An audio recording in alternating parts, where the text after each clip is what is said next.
2 semaines de prière. Nous avons organisé ou tenu 2 semaines de prière.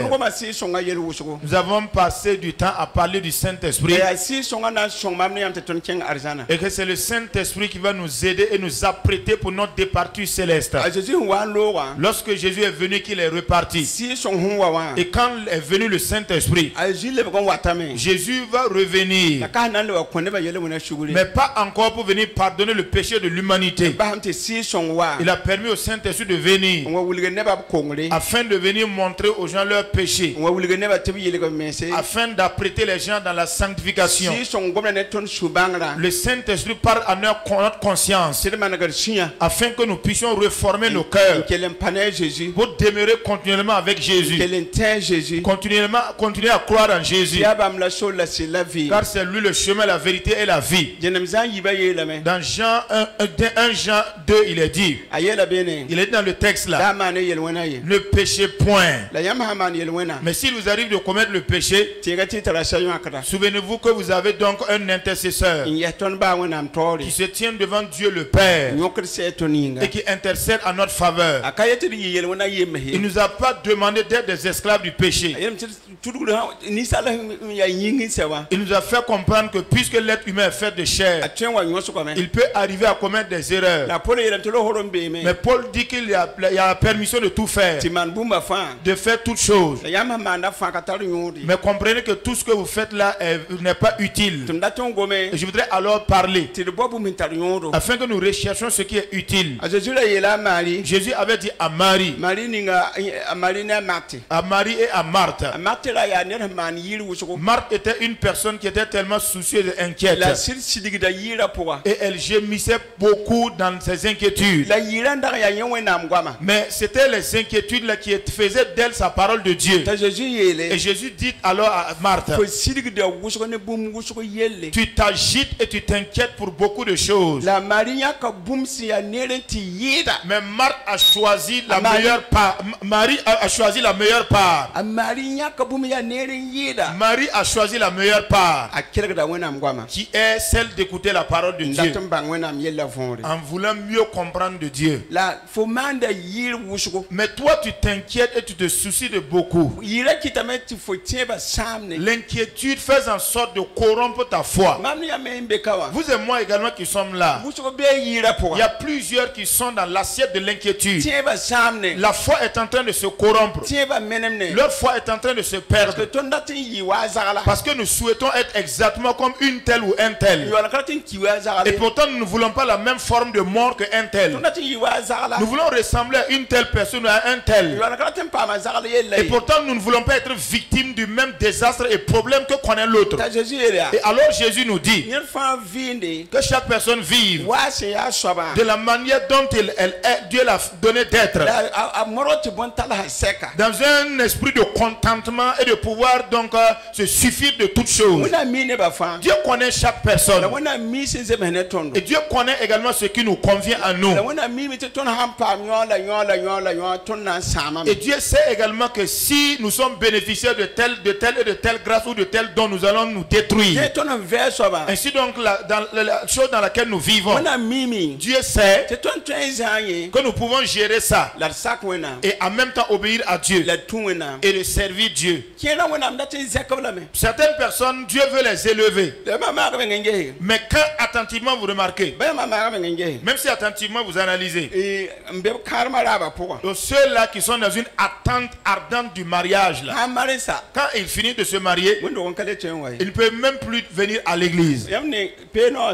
Vous voyez celui qui jouait au piano là, il s'est marié il y a un an. À moins vraiment en tout cas une certaine discipline. Si ce n'est peut-être les dimanches, peut-être que vous allez durer de les voir même lors des répétitions. Les mercredis également, vous risquez de ne même plus le sentir. Mais pourtant, avant qu'il se marie, il est présent lors de toutes les rencontres. Mais quand on finit de se marier, combien de jeunes filles se sont mariées et ne sont plus dans les chorales? Raison pour laquelle je parle. Et les gens pensent que je parle parle au hasard. J'ai dit, si tu t'es converti pour une raison donnée, c'est que tu n'es pas encore fils de Dieu. Mais si tu es venu à la chorale pour une raison et tu arrives à satisfaire cette raison, et tu n'es même plus à même de venir à une église, tu n'es même plus capable de t'asseoir pour écouter la parole de Dieu, tu n'es plus capable de te présenter aux différents programmes de l'église avec des excuses à ne pas finir. Comme j'ai une seule main là, comme c'est une seule main qui travaille, pourtant tu as deux mains et tu arrives pourtant avec les deux mains là à aller au travail, et la personne détentrice de la seule main là sait que si elle reste à la maison oisive, elle ne va pas manger. Pour ce qui concerne les affaires de Dieu, comme j'ai beaucoup d'enfants, comme nous sommes des mamans d'enfants là, nous on ne peut pas agir comme celles qui n'ont pas d'enfants. Comme nous sommes des gens qui n'avons pas de soutien, bon, tu veux aller chercher l'enfant à l'école, et pourtant tu vas quitter ton service et continuer à aller récupérer l'enfant à l'école, et pourtant tu le fais quotidiennement aussi. Mais pour ce qui concerne l'église, c'est le jeudi simplement pour les rencontres des femmes, c'est le mercredi également pour l'étude biblique. Mais à ce niveau là, arrivé à ce niveau, toi tu es une personne d'une seule main. Quand tu vas avoir les deux mains là, tu auras les deux mains au moment où tu seras vieille ou vieux, et tu n'auras même plus la capacité de venir à l'église. Raison pour laquelle dans la vie chrétienne, lorsque tu pousses les gens comme des brouettes, vous voyez, le pasteur Mané a parlé d'une personne. Il y a un jeune homme qui a quitté l'église. Il y avait un des pasteurs de la même église là qui prêchait la parole et qui disait la vérité aux gens, qui touchait au péché du peuple de Dieu. Donc un jour, ce même pasteur a ouvert son église et il est parti. Le jeune homme a quitté son église, et un jour le pasteur l'a rencontré, il a posé la question: mais comment ça se passe? Il dit il dit que lui n'est plus membre de la même église d'origine. Et le pasteur lui pose la question, la raison. Depuis que tu as quitté l'église là, il n'y a personne encore qui se tient sur le pupitre et qui prêche une parole touchant mes péchés. Il n'y a personne qui prêche encore un message qui touche mes péchés, mes offenses. C'est la raison pour laquelle j'ai décidé de quitter et de me chercher une église où le message touche directement à mes péchés pour que je me change. Vous voyez, ça n'a pas été par la bagarre. C'est une personne qui cherche le salut de son âme. C'est le pasteur Mané qui a parlé de ce sujet ici. Peut-être que les gens ont enregistré cela avec la mémoire. Voilà pourquoi j'ai dit, quand vous venez à l'église et qu'on prêche et que la prédication touche à votre péché, si vous voulez, repentez-vous simplement. Mais si vous pensez qu'on est en train de parler des problèmes des gens qu'on connaît déjà et vous vous mettez à juger le messager, et pourtant c'est ce qu'on vous donne là qui est la porte d'entrée au paradis. Je ne sais pas de quelle manière vous enregistrez, vous mémorisez le message qui sort. Lorsqu'on viendra à prêcher et que la prédication ne touche pas à ton péché et que c'est de la bénédiction seulement qu'on parle, et que Dieu est un Dieu de miséricorde seulement, Dieu est un Dieu d'amour, et on ne vous prêche pas la colère ardente de Dieu là.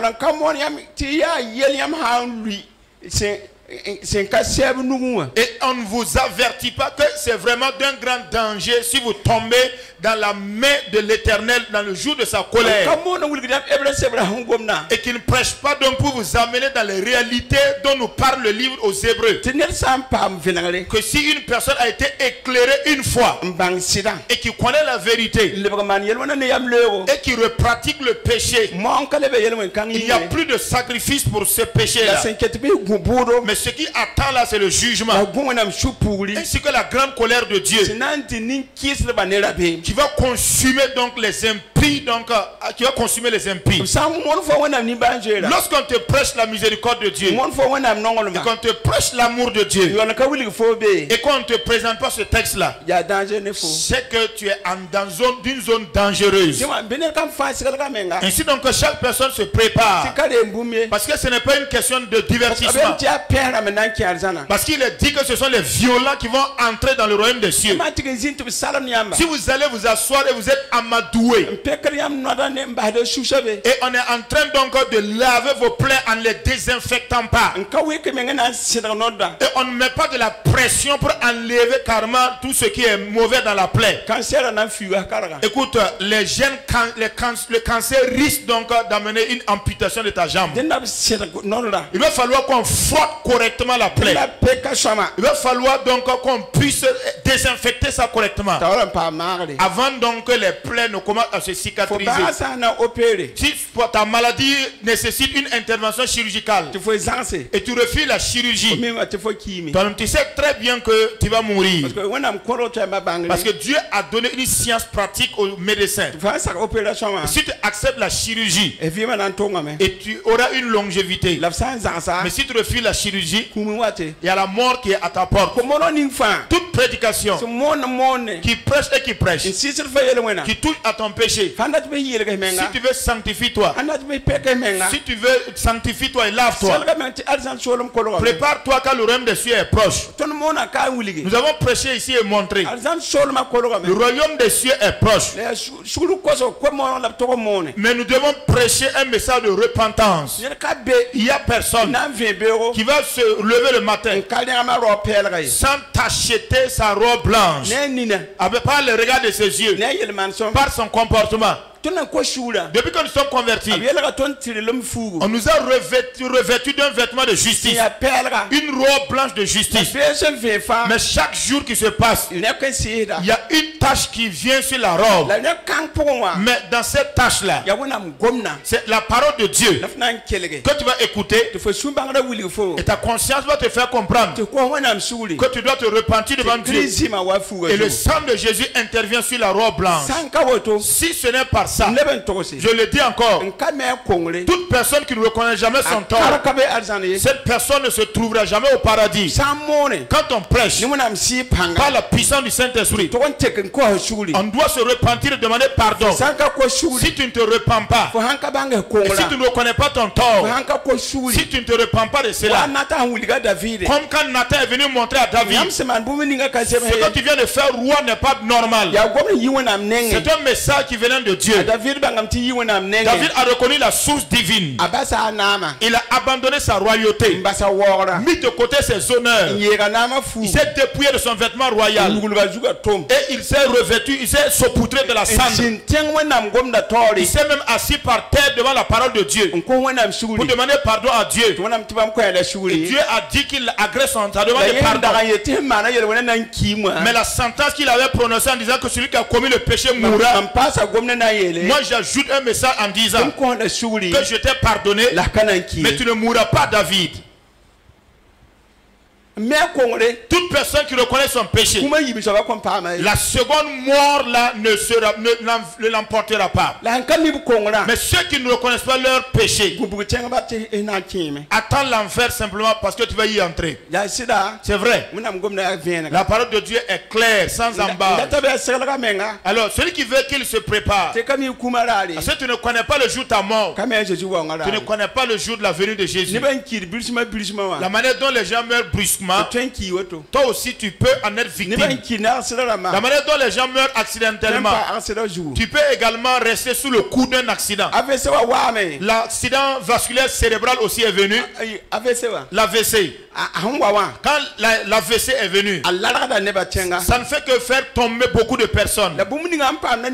Mais la même chose qui arrive aux méchants, c'est la même chose qui arrive également aux justes de Dieu. Là nous interrogeons Ecclésiaste chapitre 9. Ce qui arrive aux pécheurs là, les mêmes mots également arrivent aux justes. C'est après la mort maintenant que la différence se fait. vrai.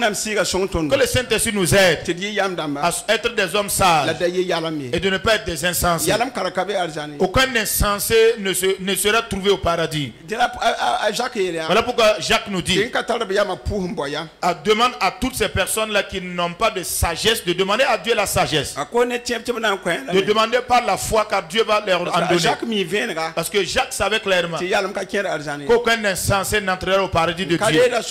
Toute personne donc qui n'est pas soumise au conseil, il y a la perte, la destruction qui arrive sans réparation. Que le Seigneur nous accorde la victoire dans le nom de Jésus. 1 Jean chapitre 4. Lisez jusqu'au verset 6.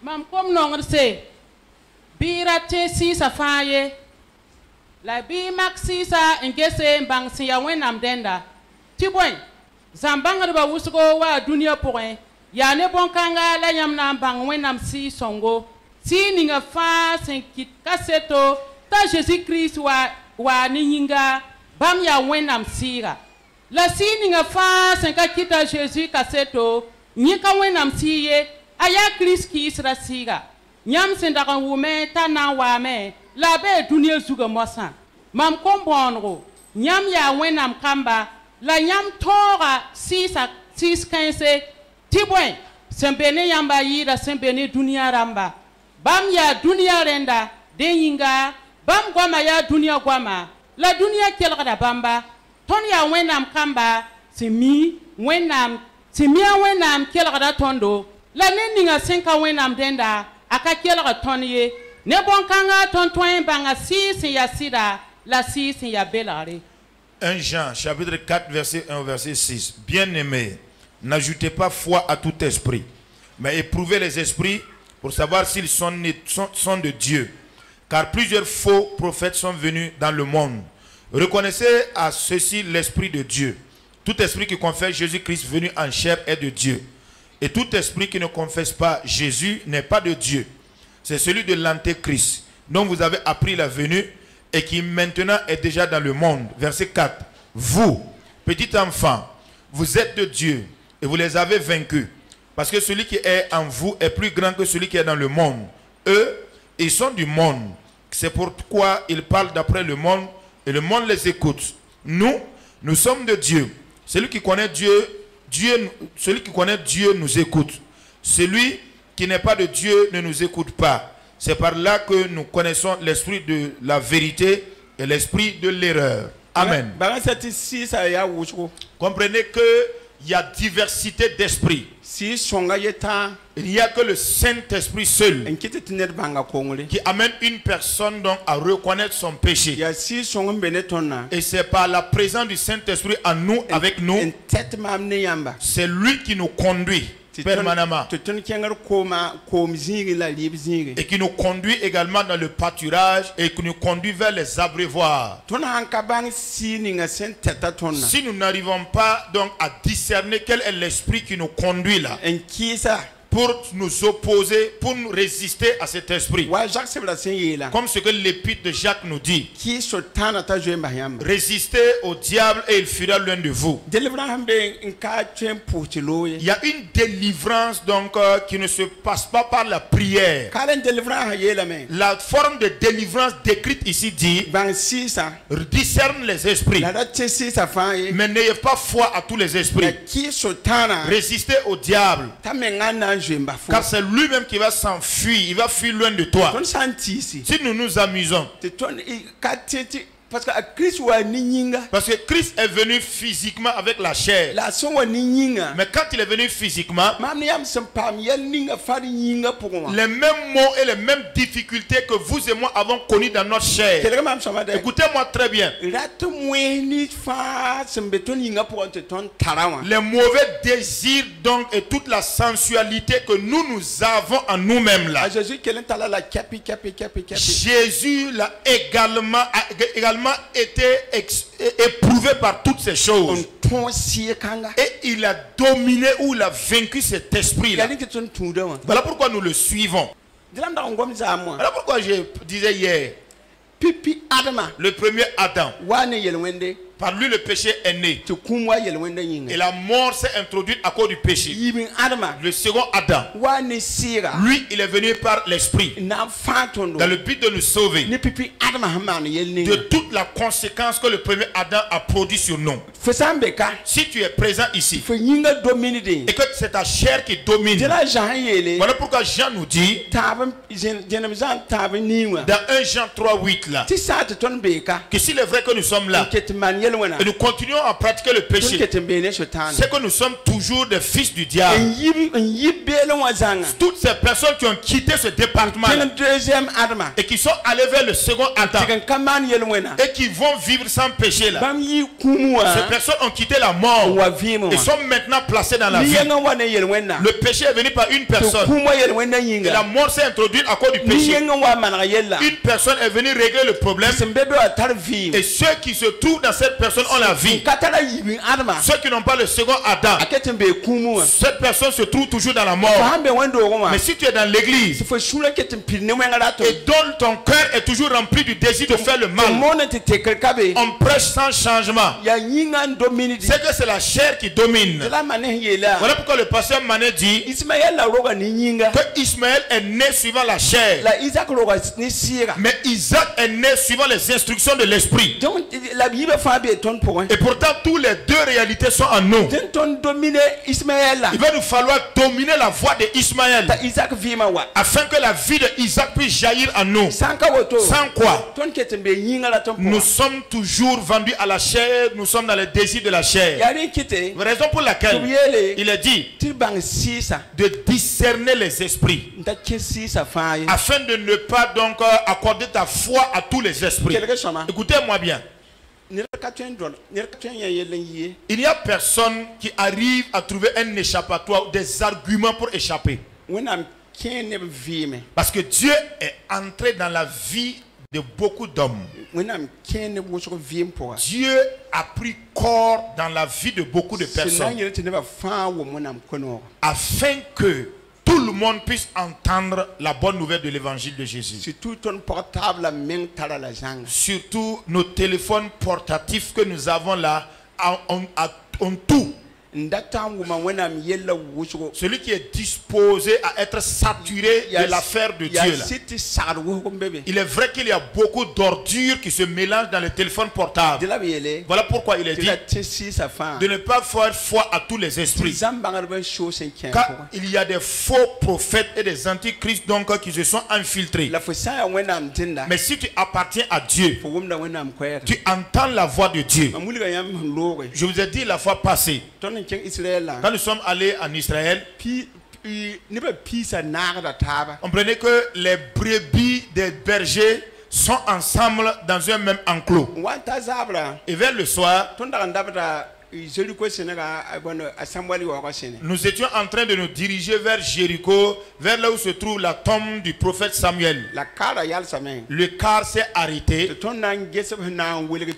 Alors, pour que nous puissions être témoins de la manière dont les bergers distinguer leurs brebis.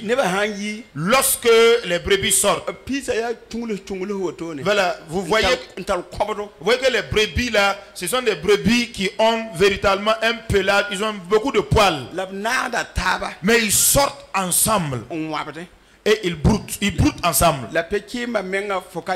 Mais tu ne vois même pas, tu ne sais même pas où se trouvent les bergers. Tu ne sais même pas où ils se trouvent. Maintenant, au moment où nous étions en train de passer là, ça coïncidait avec l'heure exacte où les bergers venaient pour enlever leurs brebis. Le premier berger se met à l'écart. Il reste là et il émet un son, un cri. Et très rapidement, tu vois tous ces brebis-là qui se distinguent du lot et qui vont auprès du berger. Ils nous ont alors dit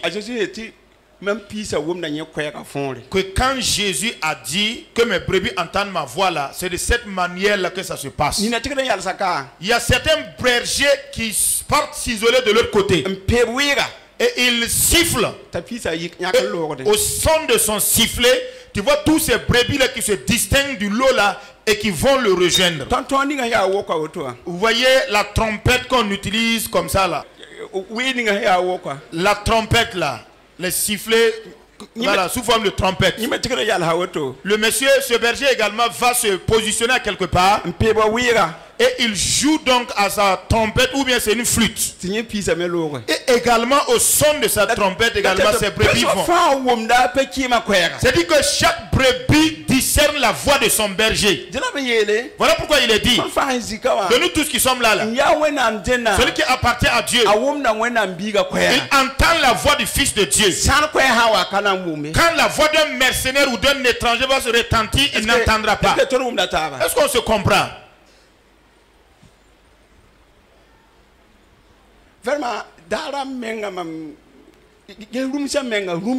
Ce jour-là, même j'étais tellement étonné. Parce que imaginez-vous des animaux, des brebis, des brebis. Ils sont ensemble. Et ils ne t'achètent pas, ils ne mettent pas de numéros, ils ne t'achètent pas l'animal. Je ne sais pas de quelle manière donc ils ont éduqué, ils ont dompté ces animaux-là, de sorte à ce que la brebis puisse comprendre le langage de son berger. C'est en cela que nous avons compris que Jésus fut un véritable berger. Et pendant sa prêche, il a dit: mes brebis entendent ma voix, mais ils ne suivront pas la voix d'un mercenaire, d'un étranger. N'ayez pas foi à tous les esprits. Mais comprenez qu'il y a des faux prophètes qui ont fait irruption dans le monde. Alors je vous en prie, par les compassions de Dieu, par l'amour de Dieu, il est dit que Jésus est venu donc selon la chair.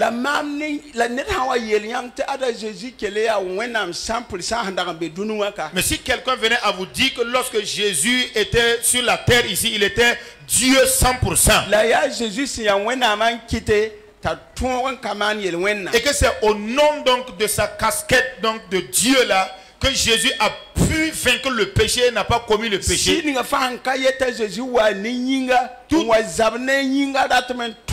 Tout esprit qui ne confesse pas que Jésus est habité sur la terre avec une même chair que nous avons, qui a combattu les désirs de la chair et l'ont vaincu là.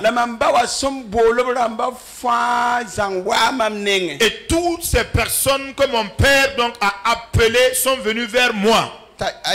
Et il dit, le verset 4, vous petits enfants, vous êtes de Dieu. Vous êtes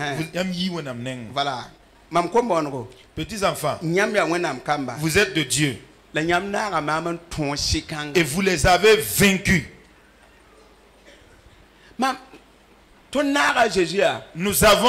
Nous participons avec Jésus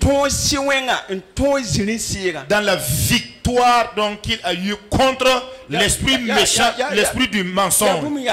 C'est une chose qui est établie, c'est clair. Écoutez, ne nous séparons pas de Christ. Parce que du fait que nous ne comprenons pas cette partie-là, savez-vous, depuis que vous et moi avons connu Jésus, celui-là qui décide de rétrograder, alors c'est à ses propres torts. Mais le péché le plus grave qui se commet sur la terre, c'est lorsqu'un chrétien décide d'abandonner Jésus-Christ qu'il avait connu par avance. Je vous demande de lire dans Jean chapitre 6 et le verset 33. Lisez jusqu'au verset 71. Jean 6 53. Voilà, jusqu'au 71.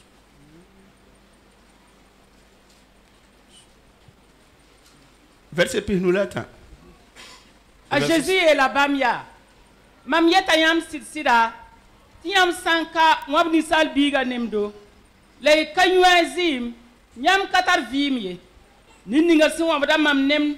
La yud mam zima tara vim sen kaseta. La mam na vuga nyenda yolom dare. Teboy. Mam nyinga yari menga.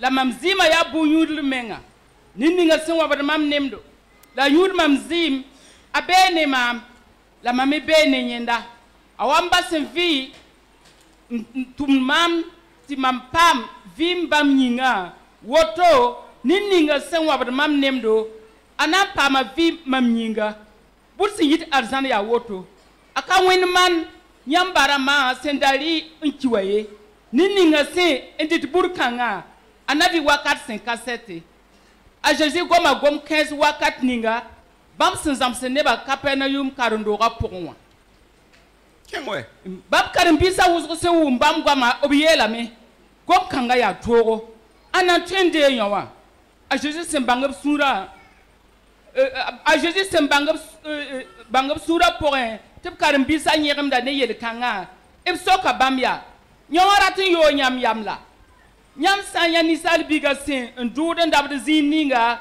absen dabewam nyam na mana wana ya sira kot vim nyinga kanyori gomni si mamsin tok siamba ya sir la vim la kerbe yam suka en karaten tie tebwen a Jésus banga nibni sibsen kat teba hag singre la nininga sin na zambama la bam lebe yela me ya woto nyinga la mam da yele nyamba tinel ka twen wa mam nenga tika mama mbola ye tika bamba tikamba mbola ye sin wakat kanga bam karim bisa wuso leba pore nkale tubam ye woto nyinga ajiri so ka pila yiba ya la yamba nyamme karata mbas mamla asimo Pierre le kabamba zu soba to namba sa nyama king ananenge nyama tarvim 57 gwama la tonteme la de mimi tiam ya Christ si ya wenam song soba a Jésus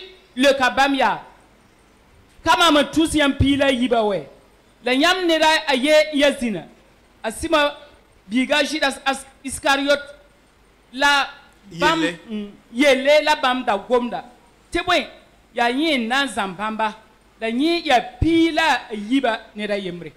Je lis Jean chapitre 6 à partir du verset 53. Jésus leur dit, en vérité, je vous le dis, si vous ne mangez la chair du Fils de l'homme, et si vous ne buvez son sang, vous n'avez point la vie en vous-même. Celui qui mange ma chair et qui boit mon sang a la vie éternelle, et je le ressusciterai au dernier jour. Car ma chair est vraiment une nourriture, et mon sang est vraiment un breuvage. Celui qui mange ma chair et qui boit mon sang demeure en moi, et je demeure en lui. Comme le Père qui est vivant m'a envoyé et que je vis par le Père, ainsi celui qui me mange vivra par moi. Verset 58. C'est ici le pain qui est descendu du ciel. Il n'en est pas comme de vos pères qui ont mangé la manne et qui sont morts. Celui qui mange ce pain vivra éternellement.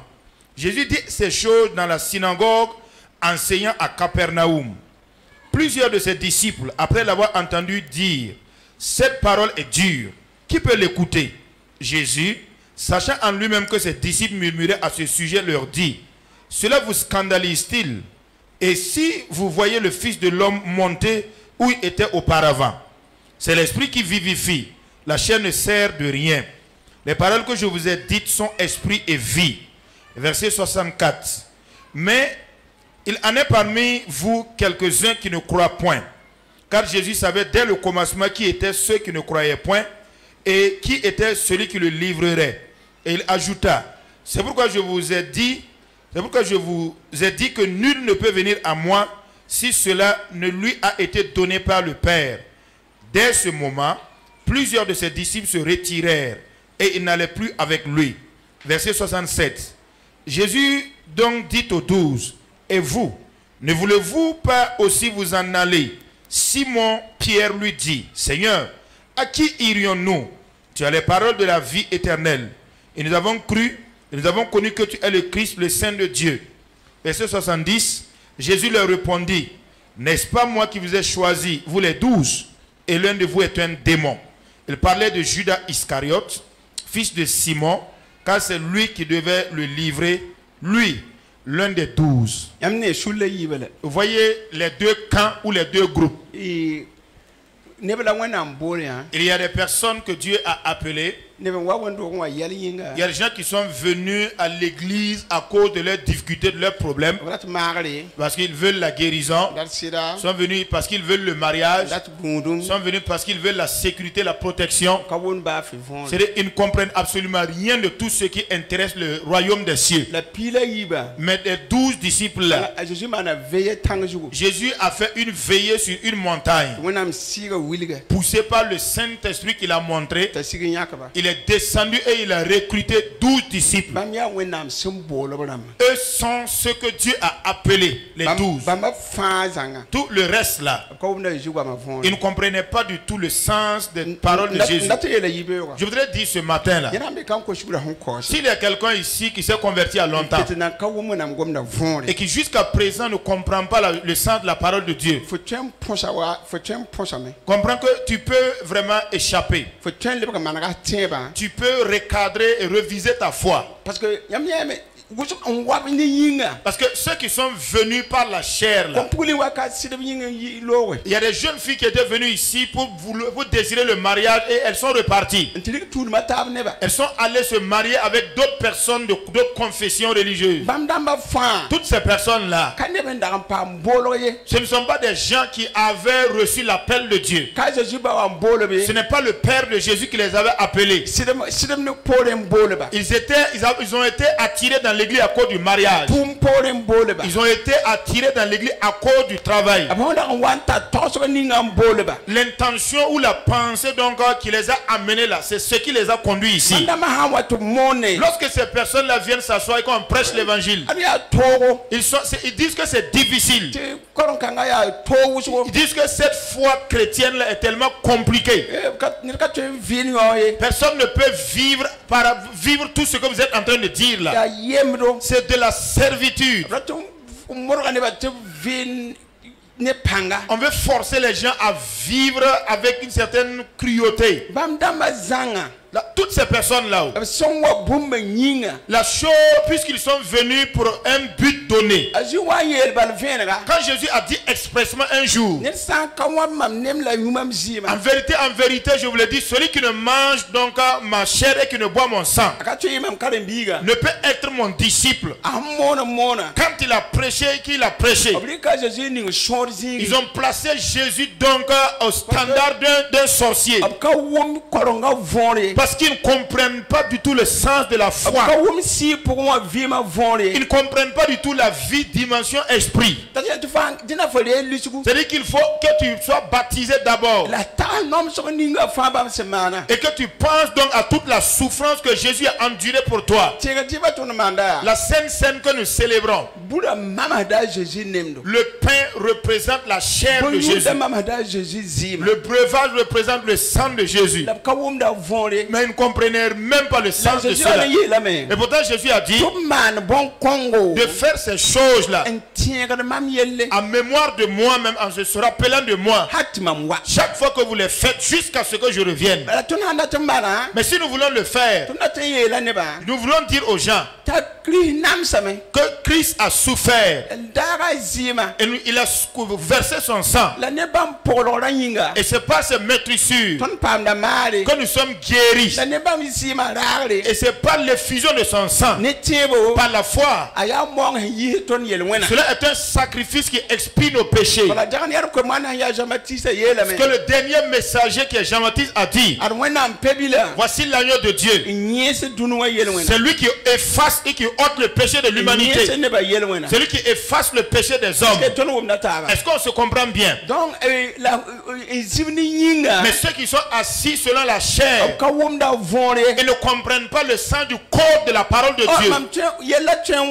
Pourtant le problème peut venir. Je peux être venu à l'église pour rechercher un mari. Je peux être venu pour rechercher la guérison. Je peux être venu pour chercher le travail. Je peux être venu pour rechercher des grâces quelconques. quelconque de Dieu et maintenant bénéficier de l'appel de Dieu et venir comprendre le sens du salut en Jésus-Christ. Et alors tu diras, le problème là a été le facteur qui m'a amené. Mais ce que je suis venu entendre là est beaucoup plus important et valeureux que le sujet qui m'a amené. Alors pour cela, je vais saisir mon salut là.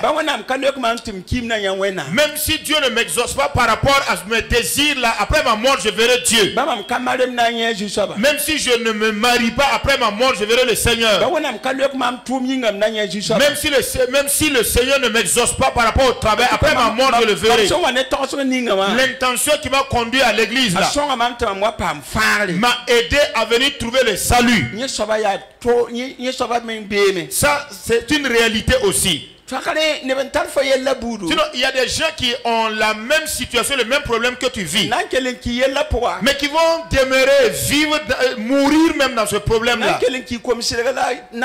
Ils vont mourir donc dans les lieux de prière de Komsilga et de Naglengo, sans jamais promener leurs pieds même dans l'église de Jésus-Christ. Mais si le problème-là a pu t'amener dans l'église, c'est simplement pour apporter la preuve qu'il y a un appel de Dieu qui plane dans ta vie. Et dans ce qui est mauvais, tâche de rechercher ce qui est bon. C'est-à-dire que quand le problème est venu et que tu es venu dans l'église, tu es venu et tu as entendu un message de salut et de délivrance qui est plus valeureux que ça. Mais toutes ces personnes citées dans le passage se sont fâchées. La Bible dit qu'ils sont murmurés contre Jésus. Et ils ont abandonné Jésus. Ils n'ont pas été sauvés. Ils n'ont pas du tout été sauvés.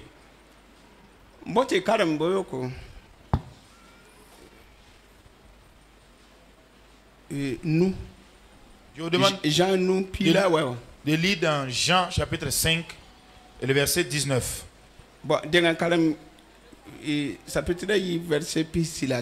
Lisez d'abord le chapitre 2 et le verset 23. Pour voir de quelle manière Jésus lit nos cœurs et voit nos cœurs. 2, 23. Jérusalem pas kibsa wakati nebo so tie bam yure bam sinya a Jésus seman bomba na yinga la Jésus kabas ya ne bam ye obsim mi bam pa wa yinga bam kaboti ne de kisato kaset ne bam ye tibwe bam menga mi sem benisal point. Voilà. Quel chapitre nous verset pile ouais. Pendant que Jésus était à Jérusalem à la fête de la Pâque, plusieurs crurent en son nom, voyant les miracles qu'il faisait. Mais Jésus ne se fiait point à eux parce qu'il les connaissait tous et parce qu'il n'avait pas besoin qu'on lui rendît témoignage d'aucun homme, car il savait lui-même ce qui était dans l'homme. Jean chapitre 5 et verset 19.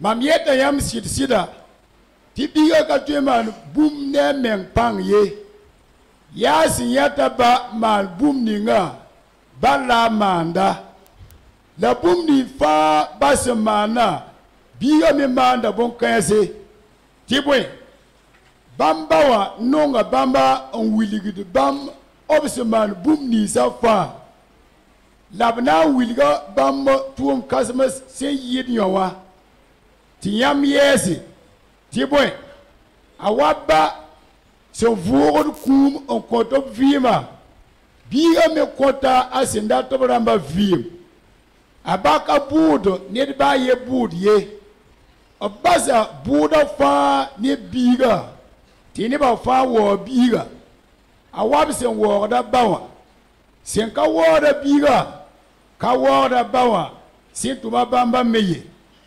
Mamieta yam sida tini ninga sin kele de mam goma enter sin tuma mama atara vim sin kaseta la ko pamburie la yi kumpoe on pam vim mamieta yam sida ti wakati watame la tame masa ti kum na wum wena biga kwera da nibni sin na wum bam kwera na pa ma vim tibwe awaba se ya vim soba op ko biga ta ayi vim soba na bam ko ye nori ta ko budo bam se ya nisal biga yinga biam da yes ni yo waye tibwe wakat watame tifas mbe yad pusi na wum bam kwera yi nibni senda manera na vugo pa ma vim da nibni senda man wenga na vugo pa ma budo mam katwe man bumne meng pang ye mam buda wam sen wumna la mam budia tiraga tibwe mam kabod om meng ratom ye ya sen tuma mama ratom mam dati wum zininga ya verset pisi la yo. La partie que je voudrais que vous puissiez saisir, c'est le verset 21 qui dit car comme le Père ressuscite les morts et donne la vie, ainsi le Fils donne la vie à qui il veut. Le Père ne juge personne, mais il a remis tout jugement au Fils, afin que tous honorent le Fils comme il honore le Père. Celui qui n'honore pas le Fils n'honore pas le Père qu'il a envoyé. Ce qui veut dire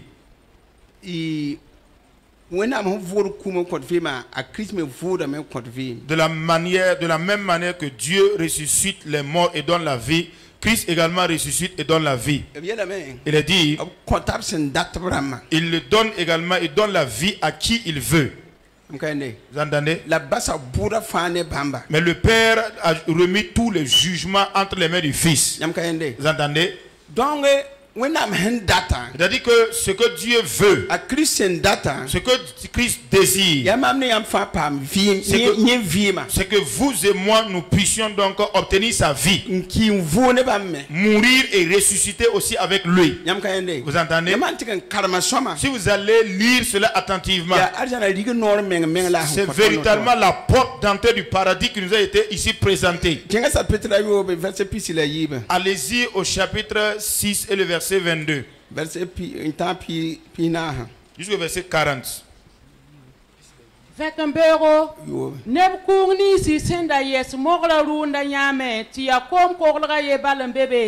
La Jésus kom kang porin ne kalambisa ye la bam kalambisa lo rameti bam ka benebiye kom korne ataba en yitiberiat sen pezini nga zusoba sen ning buru barka ti ne baliwa ne kung sen ya ta Jésus bib kalambisa kabebe bam meske kom kor kanse en ken Capernaum nanti bobamba la bam sen ya Jésus mora runde bam soka Jésus ya kar samba nyam wa karabure a Jésus le kabam ya mam yeta nyam sirsira ti nyam sen bor mama ha nyam sen ya bomba na nyingye ya nyam sen dibura en tiga yinga da to me rib ninga sen sam yinga ye bi to me rib ninga sen para en kot film sen cassette yinga ni sar biga sen an konyamba tibwen ba wenam nyaka yenda bam soka Jésus ya tona mana wana aman wenam tuumde. Voilà. Verset 22 du chapitre 6. La foule qui était restée de l'autre côté de la mer avait remarqué qu'il ne se trouvait là qu'une seule barque et que Jésus n'était pas monté dans cette barque avec ses disciples, mais qu'il était parti seul. Le lendemain, verset 23, comme d'autres barques étaient arrivées de Tibériade près du lieu où ils avaient mangé le pain après que le Seigneur eut rendu grâce, les gens de la foule, ayant vu que ni Jésus ni ses disciples n'étaient là, montèrent eux-mêmes dans ces barques et allèrent à Capernaum à la recherche de Jésus. Et l'ayant trouvé au-delà de la mer, ils lui dirent, Rabbi, quand es-tu venu ici? Jésus leur répondit, en vérité, je vous le dis, vous me cherchez, non parce que vous avez vu des miracles, mais parce que vous avez mangé des pains et vous avez été rassasiés. Travaillez, non pour la nourriture qui périt, mais pour celle qui subsiste pour la vie éternelle, et que le Fils de l'homme vous donnera, car c'est lui que le Père, que Dieu a marqué de son sceau. Chapitre 8, verset la tabaye la main. Dans le chapitre 2 et le verset 23 dit, Jésus est la bien été bam kabor nere qui a toka cette ne bami. Il a dit Jésus, il n'avait pas besoin, il ne cherchait même pas à ce qu'une personne rende témoignage de l'autre. Nere bourfa bam pour. C'est-à-dire que lui, il connaît déjà les pensées, il connaît l'homme dans son intérieur, avec toutes ses pensées. Vous avez vu ce groupe-là? Pour ce qui est de l'autre groupe, eux, ils suivaient Jésus et le recherchaient à cause des miracles qui sont donc les miracles du salut, à cause du changement qui a eu lieu dans leur vie. Voilà, et pour ce groupe-là, par la suite, donc, ça ne les intéressait plus. Dieu par la suite a vu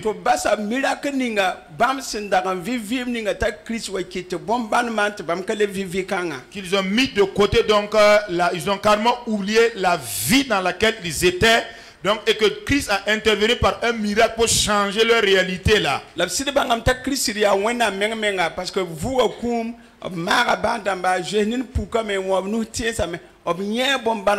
et ils ont même expérimenté, ils ont vécu ces miracles-là, ils ont vu que Christ a guéri les malades, les lépreux donc ont été guéris, purifiés, les aveugles ont recouvert la vue. Ils ont vu tous ces miracles que Jésus a fait.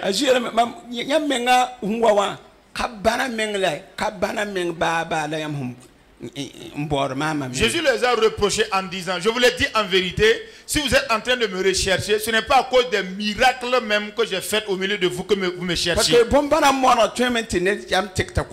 Parce que la manifestation d'un miracle ou d'un produit peut toucher une personne et l'amener à la repentance.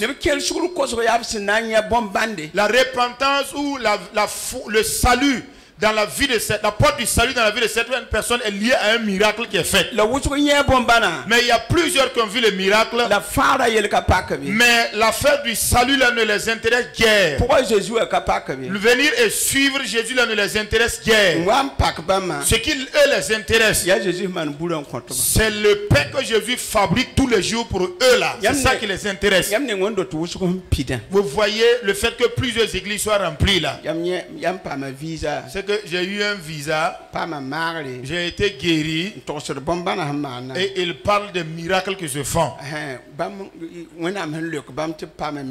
Voilà l'exaucement qu'ils ont reçu de Dieu pour bâtir un duplex. Voilà, j'étais donc sur une bicyclette, mais j'ai eu maintenant une moto. Ce sont ces sortes de témoignages là qui remplissent carrément ces églises. C'est vraiment très rare de voir ou d'entendre une personne qui se lève pour rendre grâce à Dieu de ce qu'elle est remplie du Saint-Esprit et qu'elle a parlé en langue. Or pourtant cela relève même des mystères du royaume de cieux et qui est descendu pour te sauver, et l'instruction a été claire de rechercher le royaume des cieux et sa justice. Écoutez, on n'organise pas des actions de grâce pour une personne qui s'est repentie et qui a abandonné ses mauvaises œuvres.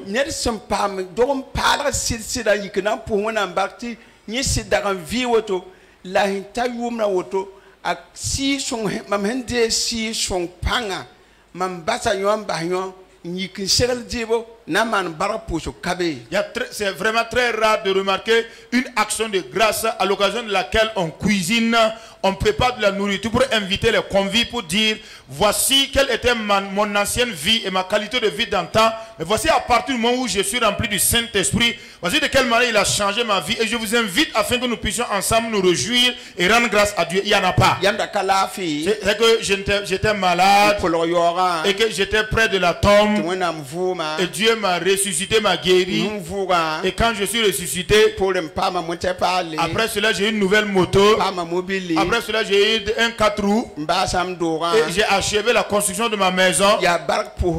Ce sont des actions de grâce liées au matériel. qui remplissent les églises dans ce monde-là. Rare, vous ne verrez personne qui organise une action de grâce en disant qu'elle est remplie du Saint-Esprit et que par l'aide de Dieu, il a arrêté ses anciennes pratiques méchantes.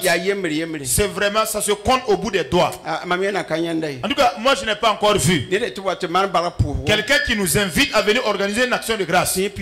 Parce que lui, il est rempli du Saint-Esprit et il a eu un don de la part de Dieu, un don spirituel.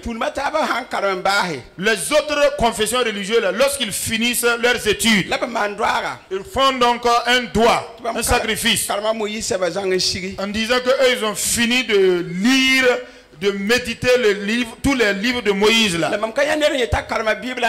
Mais je n'ai pas vu une personne qui a dit que lui il a fini de lire la parole de Dieu, la Bible, et que à la fin, le dernier jour de sa lecture, elle se lève pour organiser une action de grâce. Voilà pourquoi Jésus dit, vous, le fait que le motif pour lequel vous me cherchez là, ce n'est pas à cause des miracles que vous avez vus, et à cause de la multiplication des pains que j'ai fait là.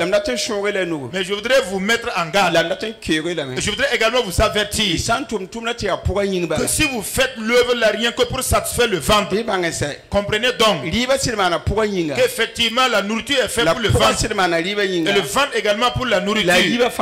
Mais tous les deux là seront détruits.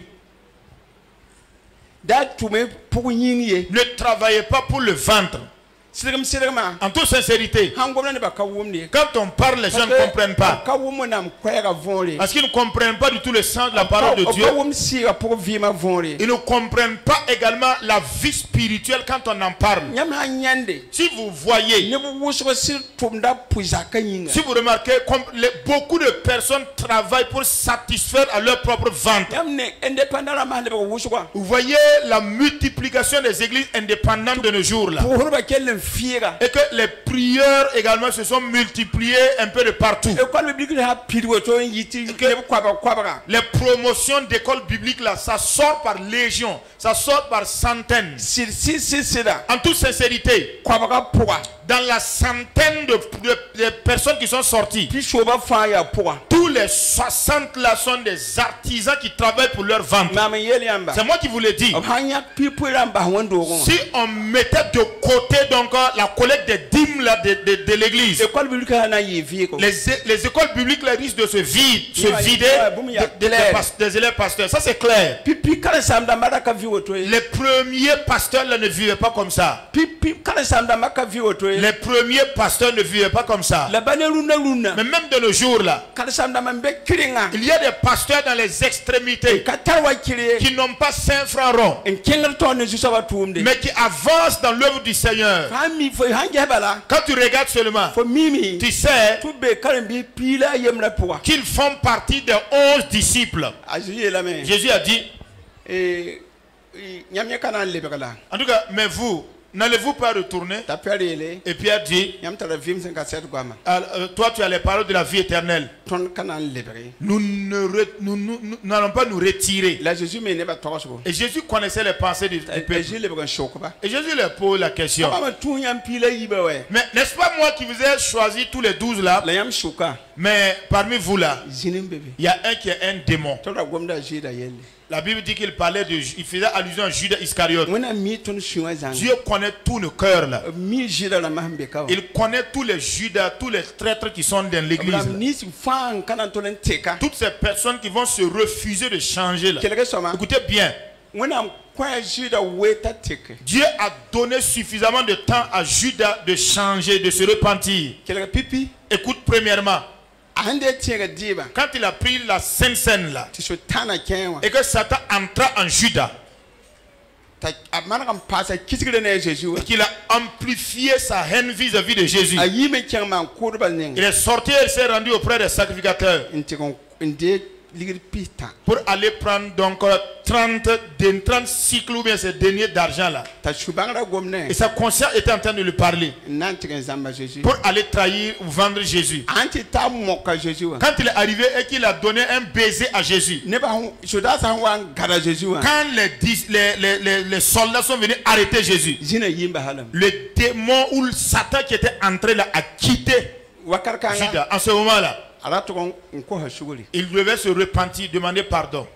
Vous entendez? Parce que sa conscience tout de suite a été alertée qu'il n'aurait pas dû trahir Jésus. Mais à cause de la conscience autorisée, il a été insensible vis-à-vis des enseignements des 3 années. Premièrement, il est retourné sur les sacrificateurs et il les a remis les 30 pièces d'argent qu'il avait pris. Il a dit que quand il est arrivé, il a dit que lui il a trahi donc le juste. Et les sacrificateurs ont dit que ça ne regarde que toi seul, Judas. Il a dit qu'il a pris les 30 pièces d'argent qu'il a jetées parce que sa conscience était en train de le gronder. Mais voici, le cœur s'est endurci à tel point qu'il n'a pas connu son péché. Il n'a pas cherché à se repentir. Il a couru pour aller se pendre. Si Judas Iscariote ne s'était pas pendu sur la croix, Jésus a déclaré que Dieu pardonne à toutes ces personnes qui l'ont offensé. Judas serait entré dans le lot. Maintenant, ce n'est pas ce qu'il a fait pour que les saintes écritures s'accomplissent le problème. C'est qu'il a résolu dans son cœur. Son cœur donc était dans une disposition de ne pas changer. Il est resté dans l'hostilité, n'a pas cherché à reconnaître son péché. À cause de cela, son cœur s'est endurci jusqu'à ce que la décision de se détruire même soit née. C'est exactement lorsqu'on arrête les voleurs et qu'on les incarcère à la Mako. Il y en a qui sont entrés, qui ont visité la Mako, qui connaissent même l'architecture de la Mako. La Mako là, c'est dans le but de le préserver pour qu'ils ne connaissent pas la mort. Mais comme il est décidé de ne pas arrêter de commettre les forfaits, alors on l'a arrêté, on l'a mis là-bas. Et le jour est arrivé, on l'a libéré. Et il part commettre un crime encore. Et on lui donne encore la grâce. Il repart encore à la Mako. Et le jour fixé arrive, on le libère. Mais comme son cœur est endurci, il va maintenant tomber entre les mains des justiciers là. Et on va l'amener au canal ou au bas-fond de Sissin pour exécuter une justice populaire. Vous entendez? Ce n'est pas que le gouvernement en tout cas ne lutte pas. Ce n'est pas que les maisons d'arrêt et de correction également qui ne font pas leur travail. Voici mon message de clôture. S'il y a une personne ici à qui le Saint-Esprit fait retentir le tambour à chaque fois, humilie-toi et cherche la communion et la cohésion avec les gens. Humilie-toi, reconnais ton péché, ton tort. Humilie-toi. Écoute, ne persiste pas avec la qualité de vie que tu mènes.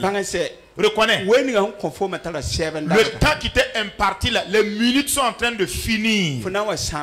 Tu risques de détruire, de t'auto-détruire la vie. En tout cas, ton sang ne tombera sur personne. Parce que tu as entendu, on t'a averti, et même le Saint-Esprit t'a parlé. C'est toi qui as décidé de vivre comme ça. Que la miséricorde de Dieu nous m'aide et t'aide aussi, afin que nous abandonnons le mal. Au nom de Christ Jésus. Amen.